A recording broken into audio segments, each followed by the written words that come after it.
నేను నిజంగా కొన్నిసార్లు కొన్ని ప్రార్థనలు ఇలాగ చేసిన ఇది నెరవేర్తం చూసి చాలా సంతోషపడ్డాను.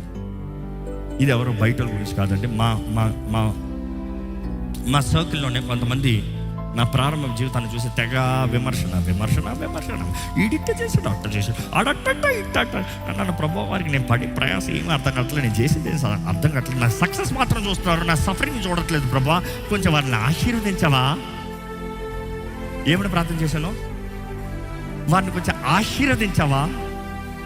నిజంగా దేవుడు వారిని ఆశీర్వదించేటప్పుడు వారు మరలా నా దగ్గరకు వచ్చారు అడ్వైస్కి. ఇప్పుడు దీన్ని ఎలా చేయాలి, ఇది ఎలాగెళ్ళాలి, ఇది ఎలా జరిగించాలి, ఇది ఎలా హ్యాండిల్ చేయాలి.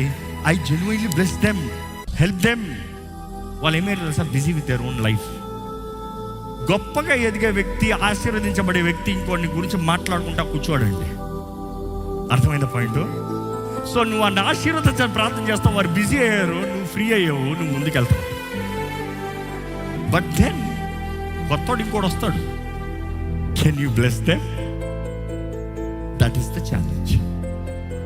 దేవుడు అలాంటి వారిని పెడతానికి కారణం ఏంటి తెలుసా? నువ్వు అంటున్నావు దేవా వారిని తీసేయి, వాడిని నాశనం చేసేయి, వాడు నోరు పడిపోలే. ఏంది రే చచ్చిపోతారా ఎందుకు చెప్పిస్తున్నావు? దేవుడు అలాంటి వాళ్ళు పెట్టింది నీ హృదయాన్ని పరీక్షిస్తానికి.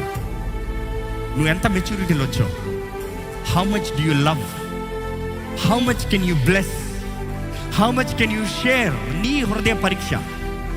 అలాంటి వారిని నువ్వు ఆశీర్వదించగలిగితే దేవుడు నేను ఇంకా గొప్పని చేస్తాడండి.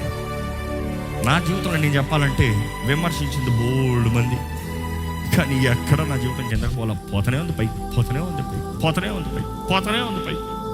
ఎదుగుతూనే ఉన్నాను. నిజంగా 2020 పాండమిక్ టైంలో my company was successful. I'll be honest, my company was successful.